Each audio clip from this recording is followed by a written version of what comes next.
जो जो पार्टिकल होते थे पॉइंट मास, उनका तो हम सीधा बोल देते थे कि भाई H ऊपर गया तो डेल्टा U कितना हो गया प्लस mgh, और अगर H नीचे गया पॉइंट मास तो डेल्टा U क्या हो गया, चेंज कितना हो गया माइनस mgh, या फिर ये कहो लॉस इज mgh, इसमें गेन इज mgh। हाँ या ना? प्रॉब्लम कहां पर है, मान लो किसी ने कहा एक रॉड है या एक चेन है और एक और चेन है,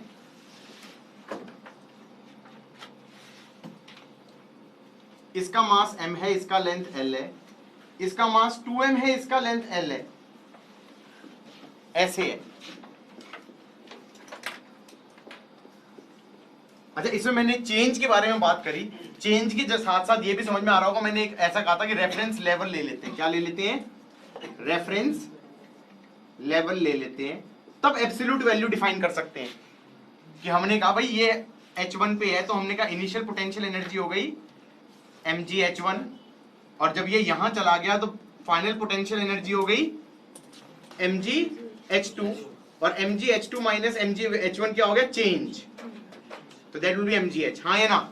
तो रेफरेंस लेवल से तुम एब्सोल्यूट वैल्यू डिफाइन कर सकते हो, and change is always independent of reference level.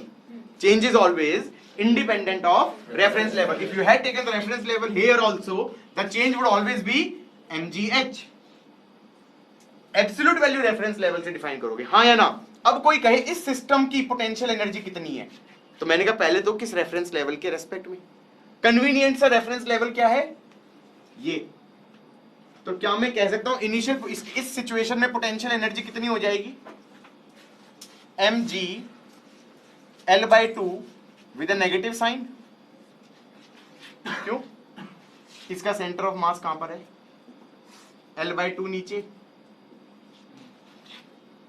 और दूसरे वाले का सेंटर ऑफ मास कहां है,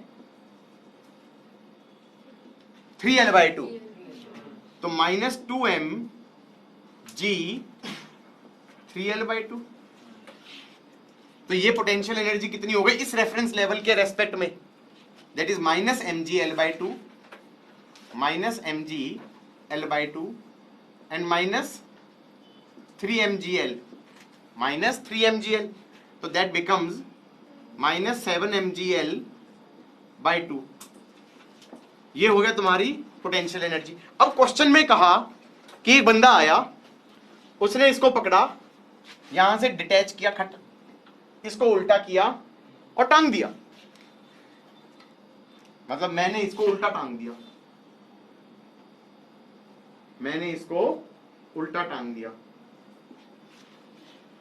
अब उल्टा टांग दिया तो ये 2m इधर आ गया और m इधर आ गया। अब फाइनल पोटेंशियल एनर्जी कितनी हो जाएगी सेम रेफरेंस लेवल के रेस्पेक्ट में, कितनी हो जाएगी, -2L/2 minus mg 3L/2, that's minus mgL minus 3mgL/2, that's minus 5mgL/2। ये -2.5 है, ये -3 पॉइंट समथिंग है, इसका मतलब पोटेंशियल एनर्जी बढ़ गई। तो अगर कोई पूछे what is gain in potential energy, तो मैं कहूंगा the gain in GP is you final minus you initial. You final हो गया -5g mgL/2, दैट्स -5 mgL/2, और माइनस ऑफ इनिशियल कितना हो गया, -7 mgL/2, तो 7 - 5 इज 2, 2/2 इज mgL, ये आ गया, दैट्स डेल्टा यू का गेन। क्या मैं कह सकता हूं ये एनर्जी कहां से आई, ये एनर्जी कहां से आई, बढ़ गया ना, पोटेंशियल एनर्जी बढ़ गई, कहां से आई, मैंने कहा that is work done by me. Question पूछेगा what is work done by external force in flipping it, question क्या बोलेगा कि पहले ऐसे टांगा हुआ था, what is work done by a person in switching it, तो हम कहेंगे okay change in gain in potential energy, gain in potential energy is work done by external force. मजा आया नहीं आया?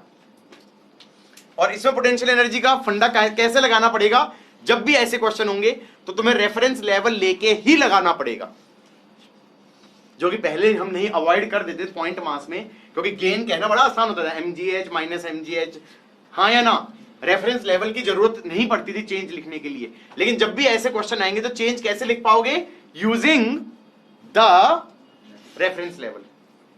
बात समझ में आई या नहीं आई? पक्का? हमने ये कहा सपोज क्वेश्चन है, ये चेन है, इसका मास m है, इसका लेंथ l है, ये लेंथ l/2 है, ये लेंथ भी l/2 है, और ये ग्राउंड हमारा स्मूथ है, ये ग्राउंड हमारा स्मूथ है। इसको यहां से इसे रिलीज कर दिया फ्रॉम रेस्ट, हाँ जी, क्या होगा? क्या मैं कह सकता हूं कि ये मास इसको खींच लेगा, और ये इस मास इसको खींच लेगा, तो ये नीचे आएगा, ये एक्सेलरेट करेगा, और एक्सेलरेशन भी हमारी वेरिएबल होगी। क्यों एक्सेलरेशन क्यों वेरिएबल होगी? हैंगिंग पार्ट के मास पे डिपेंड करेगी। ऐसे सोचो ना, ये m1 है, ये m2 है, इस सिचुएशन को तुम ऐसे नहीं सोच सकते क्या, एक डब्बा तो एक्सेलरेशन क्या होगी, ये m2 है, ये m1 है, मैं बताऊं एक्सेलरेशन कितनी होगी, m2g upon m1 plus m2, क्योंकि ये हो जाएगी m2g minus t is m2a, t is m1a, तो हम ये कहेंगे m2g minus t is m2a, t is m1a, तो a हो जाएगा m2g bye m1 plus m2, and क्योंकि मास m2 वेरिएबल होगा, क्योंकि m2 तो इतने पार्ट का मास होगा ना, तो वो वेरिएबल होगा, तो एक्सेलरेशन भी वेरिएबल होगी। तो क्वेश्चन ये है कि यहां से छोड़ा, और जब दूसरा एंड भी यहां पहुंच जाए, उस इंस्टेंट पे इस चेन की स्पीड कितनी होगी, ये स्पीड पूछी है। तो क्या मैं ये कह सकता हूं कि यहां पर ऐसे मान के चलो, इधर देखो, यहां पर ऐसे मान के चलो, किसी इंस्टेंट पे हैंगिंग पार्ट की लेंथ कितनी है, x, किसी इंस्टेंट पे हैंगिंग पार्ट की लेंथ कितनी है, x, तो उस इंस्टेंट पे एक्सेलरेशन कितना है, m2g bye m1 plus m2, यही तो होगा। m2g कितना हो जाएगा, m by l x into g upon m1 plus m2 क्या हो जाएगा, m, ये हो गया एक्सेलरेशन। तो एक्सेलरेशन कितना हो जाएगा, g by l into x, this is acceleration when the hanging part is x। Acceleration क्या होगा, v dv by dx, acceleration क्या हो जाएगा, v dv is g x by l into dx। अब सोच के, integrating velocity is 0 when x is l by 2 and velocity is v when x is l। तो क्या मैं ये कह सकता हूं, ये बन जाएगा v square minus 0 square by 2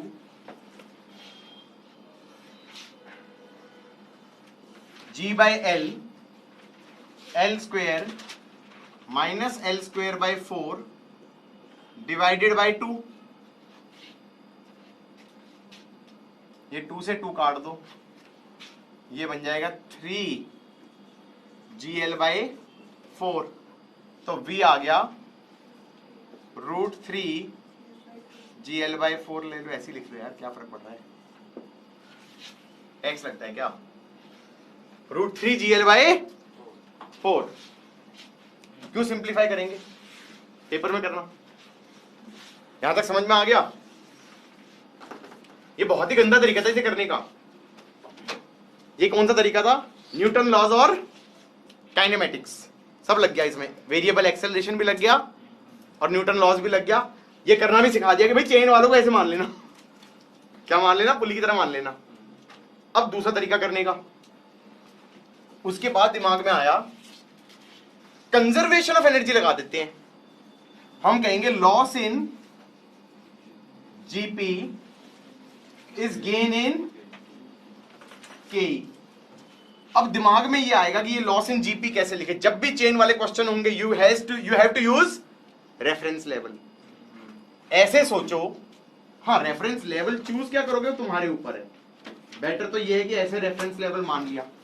अब ये बता दो ये वाले मास का पोटेंशियल एनर्जी कितना है? 0, क्योंकि ये तो रेफरेंस लेवल के ऊपर ही बैठा हुआ है। ये मास कितना है? m/2। क्यों? क्योंकि ये l/2 है। अब मैं कहूंगा ये वाले का सेंटर ऑफ मास कहां पर है? l/4। तो मैंने कहा इनिशियल पोटेंशियल एनर्जी कितनी हो गई?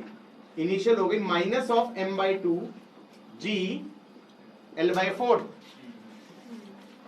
That is minus mgl/8 plus 0, because some part है जिसका 0 है। अब इस वाले का सोचो, यहां पर रेफरेंस लेवल सेम रखना पड़ेगा। अब ये पूरे का पोटेंशियल एनर्जी कितना हो जाएगा? मास कितना है? m, और इसका सेंटर ऑफ मास कहां है? l/2। तो फाइनल पोटेंशियल एनर्जी कितनी हो गई? Minus mgl/2। Loss means initial minus final. Initial is minus mgl/8 minus plus mgl/2, that's 8, और ये हो गया 2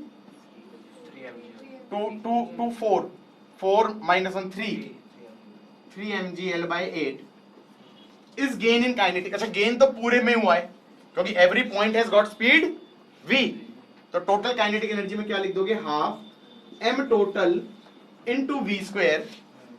m से m कट गया, 2 और 4 कट गया, और v आ गया √3gl/4। That's same. भाई रेफरेंस लेवल क्यों लेना पड़ता है चेन वाले क्वेश्चन में? क्योंकि हर पॉइंट का लॉस इन जीपी सेम नहीं आता। तुम समझे नहीं। ये वाला पॉइंट मास है, ये जब यहां पहुंचेगा तो इस वाले का तो लॉस इन जीपी आया ही नहीं, ये वाले का थोड़ा सा आया, ये वाले का ज्यादा आया। सोचो हर एक का लॉस इन जीपी डिफरेंट है, क्योंकि different points would be falling by different amounts. ये सारे तो l/2 से गिरे होंगे और ये वाला तो गिरा ही नहीं होगा। ये कुछ गिरा होगा, ये कुछ गिरा होगा, तभी तुम्हें लॉस इन जीपी लिखना डिफिकल्ट हो जाएगा। So this is technically application of centre of mass. Use the loss in GP of centre of mass to find the loss in GP of the whole body. हाँ या ना? Okay done. भाई question ये है, ये chain है, ये smooth table पे है और बहुत छोटा सा मास टांग दिया। अब बहुत छोटा सा मास ओवरहैंग कर रहा है, लेकिन मैं ये कहूंगा छोटा सा भी पूरे को खींच लेगा क्योंकि फ्रिक्शन तो है नहीं। हाँ या ना? अब उसने कहा किसी इंस्टेंट पे हैंगिंग पार्ट की लेंथ कितनी हो जाए? y। तो इस इंस्टेंट पे स्पीड पूछी है, तो क्या मैं कह सकता हूं स्पीड तो इसकी भी होगी और इसकी भी होगी। तो मैं ये कहूंगा रेफरेंस लेवल ले लो। रेफरेंस लेवल के हिसाब से इनिशियल पोटेंशियल एनर्जी तो हो गई 0, और इसी रेफरेंस लेवल के हिसाब से फाइनल पोटेंशियल एनर्जी ऊपर वाले पार्ट की तो हो गई 0, और नीचे वाले पार्ट की क्या मैं कह सकता हूं? वो हो जाएगी माइनस इतने का मास, और उसका सेंटर ऑफ मास हो जाएगा y/2 पे। तो इतने का मास तो हो गया m/l into y into g into y by 2। और लॉस इन जीपी क्या होता है? Initial minus final.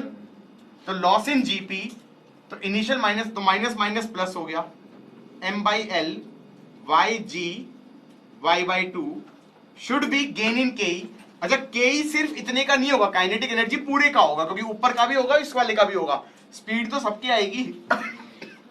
तो half m total into v square, half m total into v square, ये पूरा एम कट जाएगा, 2 भी कट जाएगा, ये आ जाएगा जी बाई एल का under the root into y is we.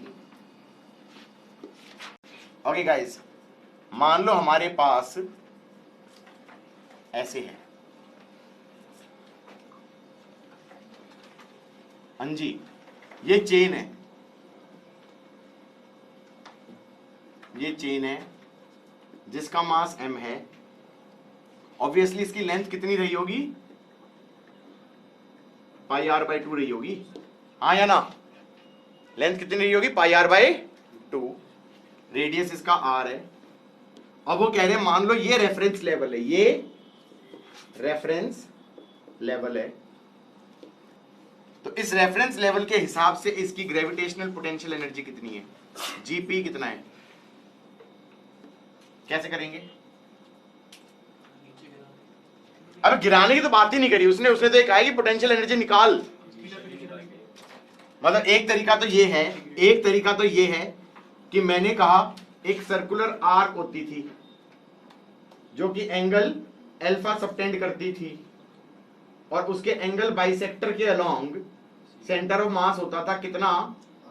Are sine alpha by 2 upon alpha by 2, that is यहां पर सेंटर ऑफ मास का लोकेशन एंगल बाइसेक्टर के अलोंग। मैंने कहा इसका एंगल बाइसेक्टर है 45 डिग्री, हाँ जी, यहां पर ये लेंथ पता चल जाएगी हमें सेंटर ऑफ मास की, ये हो जाएगी 2r साइन अल्फा कितना होगा? 90, 90 by 2 is sine 45 upon pi by, रुक जा भाई रुक जा, 4, ठीक है, ये फिर ये 2 यहां पर नहीं होएगा, r sign alpha by 2 upon alpha by 2, तो ये हो गया 4r बाई पाई का 1 by root 2, this is 2 root 2 r by pi, हाँ जी, 2 रूट 2 r बाई पाई। और मैंने कहा रुक जाओ, इसका वर्टिकल हाइट चाहिए होता है, तो इसका x साइन 45 हो जाएगा ना, x साइन 45, अगर ये x होता तो x साइन 45 हो जाएगा, तो ये कितना हो जाएगा? 2r बाई पाई, तो mgh, this is your potential energy, that's one way of doing about it, that's one way of thinking, हाँ या ना? बालक समझ में आया? दूसरा तरीका क्या है? हमने कहा ऐसे था, ऐसे था एंड ऐसे था। हमने कहा यहां से एंगल थीटा पे डी थीटा एलिमेंट ले लो, ये डीएम मास हो जाएगा, इस डीएम मास की पोटेंशियल एनर्जी कितनी हो जाएगी?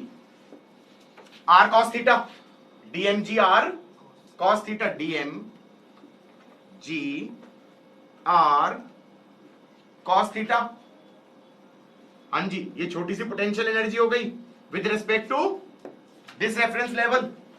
इसका कर दो समेशन, डीएम को क्या लिख सकते हो? Lambda into R D theta, lambda क्या हो गया? मास पर यूनिट लेंथ, तो ये कितना हो गया? थीटा गोज फ्रॉम 0 से 90, कॉस का इंटीग्रल क्या होगा? साइन 90 माइनस साइन 0 क्या हो जाएगा? 1, तो आंसर आ गया lambda g r square, lambda g r square. अब लैम्डा को क्या लिख दोगे? Mass upon length, that is pi r by 2, एक आर कट गया, ये आ गया 2g m r by pi, 2mg r by पाई, यही आ रहा है क्या? A chain of length L, mass m lies on the surface of smooth sphere. ये ऐसे smooth sphere. R greater than L with one end tied to the top of sphere. ऐसे है, ये chain ऐसे रही होगी, यहां तक आ रही है. इसका लेंथ L है, रेडियस R है. ठीक है यहां तक. इस रेफरेंस लेवल के हिसाब से इसकी ग्रेविटेशनल पोटेंशियल एनर्जी कितनी है? अरे सेंटर ऑफ मास से तो बहुत मुश्किल हो जाएगा, क्योंकि आर का सेंटर ऑफ मास आता था, किसी को याद ही नहीं होगा. R sine alpha by 2 upon alpha by 2 is your x cm along the angle bisector. तो तुमने कहा यार ये एंगल अगर थीटा नॉट है तो उसका एंगल बाइसेक्टर हो जाएगा.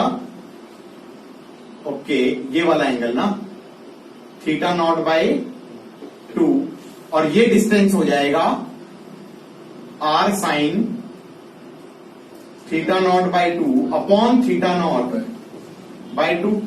तो पोटेंशियल एनर्जी कितनी हो जाएगी? mgh, mg, और h क्या हो जाएगा? R sine theta naught by 2 upon theta naught by 2 का कॉस थीटा नॉट बाय 2. है ना? और ये बन जाएगा 2 sine theta naught by 2 cos theta naught by 2. तो ये बन जाएगा mgr sine theta upon theta naught, और थीटा नॉट को लिख देना L बाय आर. तो ये बन जाएगा mgr,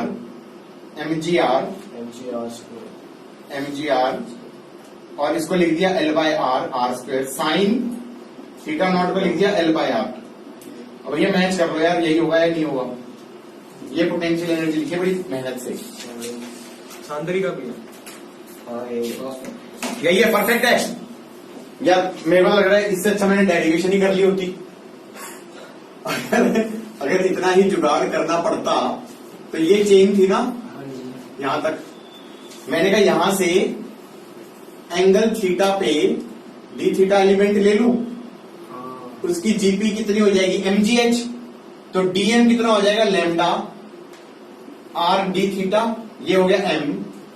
g h हो जाएगा आर कॉस थीटा का इंटीग्रेशन 0 से थीटा नॉट. ऐसे ही करते थे.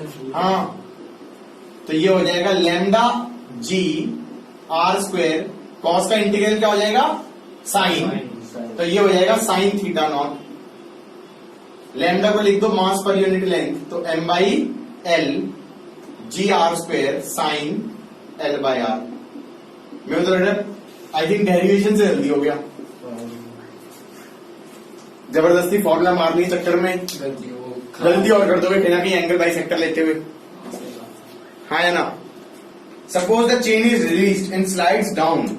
Find the kinetic energy of the chain when it has slid through angle theta. ऊपर वाला थीटा पे होगा ना, नीचे वाला थीटा नॉट प्लस थीटा पे हो जाएगा.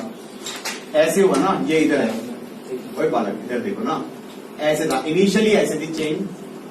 कहां तक थी एंगल? थीटा नॉट पे. और बाद में इस चेन की हालत कैसे हो गई? ऐसे हो गई, ऐसे. कोई आधार तो पूरा स्लाइड कर गई. हाँ, तो पूरी गिरेगी. ऐसे गिरी तो तुम क्या कर रहे हो? तो आधी तंग जाएगी क्या? मुझे लगा फंक्शन निकालने वगैरह. नहीं, वो ये कह रहा है कि जब ये थीटा से घूम गई तो ये थीटा नॉट होगा. अब यहां पर पूरी की स्पीड निकालो भी. मेरे ख्याल से तो बेटर होगा कि इनिशियल पोटेंशियल एनर्जी कितनी आ रही थी इस रेफरेंस लेवल से, ये जो लिखी थी हमने, m बाई एल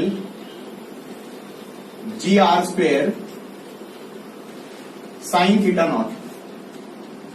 हाँ या ना? और फाइनल पोटेंशियल एनर्जी कैसे लिखूं? सोच रहा हूं गाइस. ऐसे कर दूं, इस एंगल को ले लूं अल्फा, डी अल्फा ले लूं, फिर डेरिवेशन कर दिया. तो फाइनल पोटेंशियल एनर्जी कितनी आ गई? mgh होता है ना, तो m by L into R D theta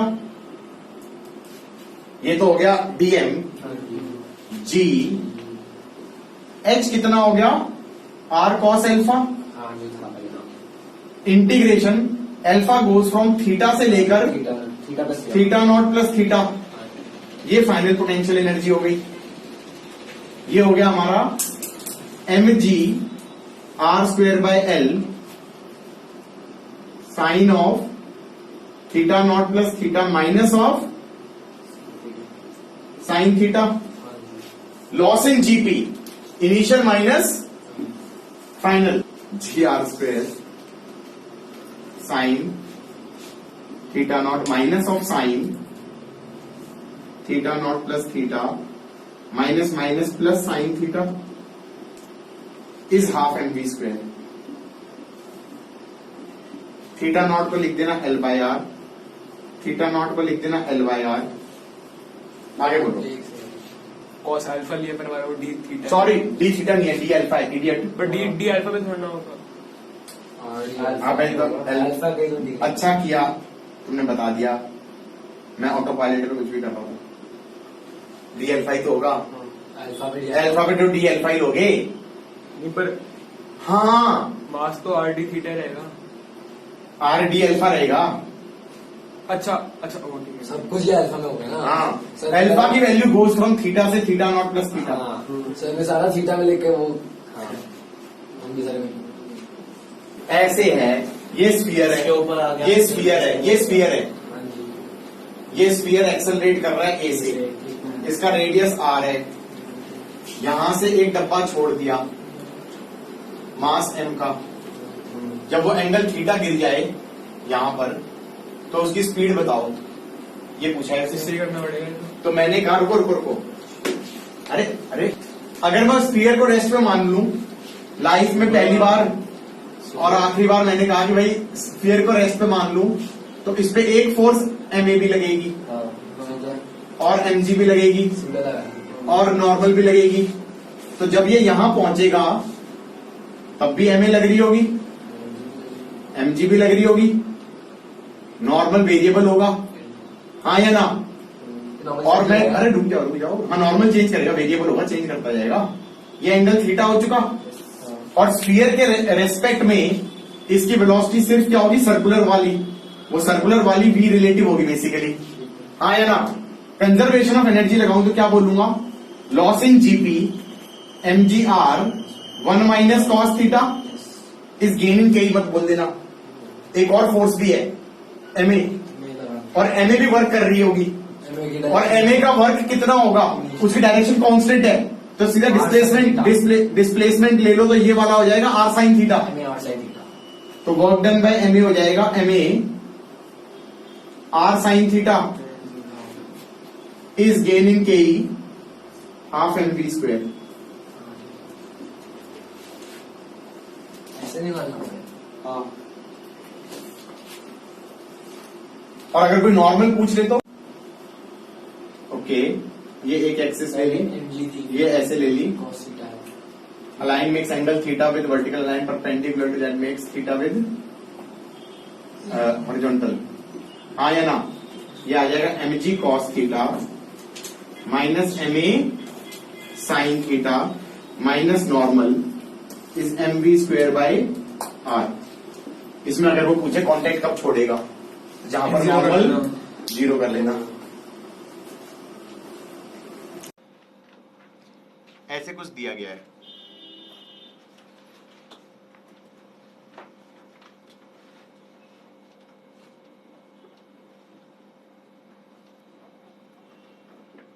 ये मास m है, ये मास भी m है, यहां पर वेलोसिटी 0 है, यहां पर वेलोसिटी 0 है, ये इसकी नेचुरल लेंथ है से L not, spring constant K है, यहां से कुछ रस्सी वस्सी बांधी हुई थी, ये रस्सी काट दी, तो बेसिकली ये कहा है कि रेस्ट से छोड़ दिया, क्या कर दिया, रेस्ट से छोड़ दिया। अब तुम्हें फील आनी चाहिए, ये नीचे गिरेगा, ये नीचे गिरेगा, तो जैसे जैसे ये नीचे गिरेगा ये आगे आएगा, जैसे जैसे ये आगे आएगा तो स्प्रिंग भी खिंचता जाएगा, स्प्रिंग खिंचता जाएगा, तो अगर हम कंजर्वेशन ऑफ एनर्जी लगाएं तो हम ये कह सकते हैं अगर ये H नीचे गया तो ये H आगे आया, तो हम ये कह सकते हैं कि loss in GP that is mgh is gain in K of both that is half m v square का डबल, साथ में gain in energy of spring. हाँ, स्प्रिंग खिंच भी तो गया। अब हम ये कह सकते हैं स्प्रिंग की एनर्जी कैसे लिखें।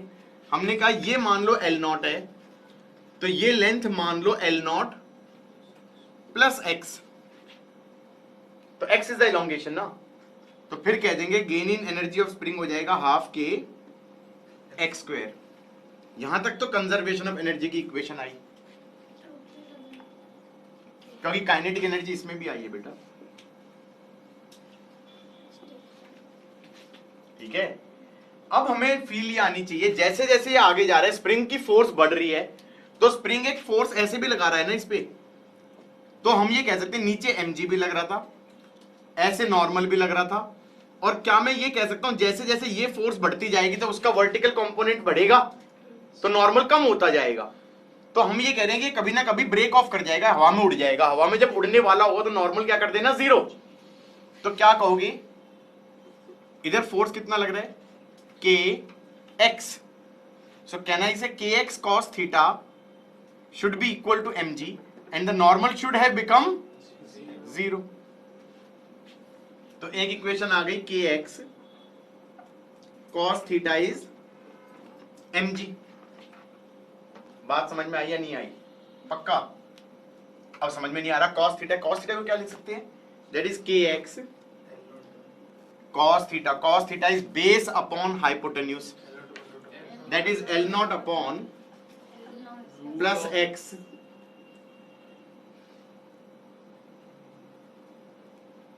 Is mg। हाँ जी, अब यहां से क्या करना, x निकाल लेना, और वो x निकाल लोगे, नहीं x निकाल लोगे तो वो x उठा के यहां डाल देना। अब x तो पता है तुम्हें, x तो पता है, k की वैल्यू दी होगी ना, तो x तुम्हें पता है, वो यहां डाल दो। दिक्कत आ गई, अभी भी v अननोन है और h अननोन है। मैंने कहा रुक जाओ, h अननोन नहीं है, क्योंकि हम ये कह सकते हैं जब तुम्हें x पता है तो ये पता है, ये पता है, तो ये वैसे ही निकाल लो ना पाइथागोरस से। इसको लिख देना L नॉट प्लस x का स्क्वायर माइनस L नॉट का स्क्वायर का अंडर द रूट, तो इसका मतलब v निकाल लेना। तब का ये कह रहा है ये प्लेन है,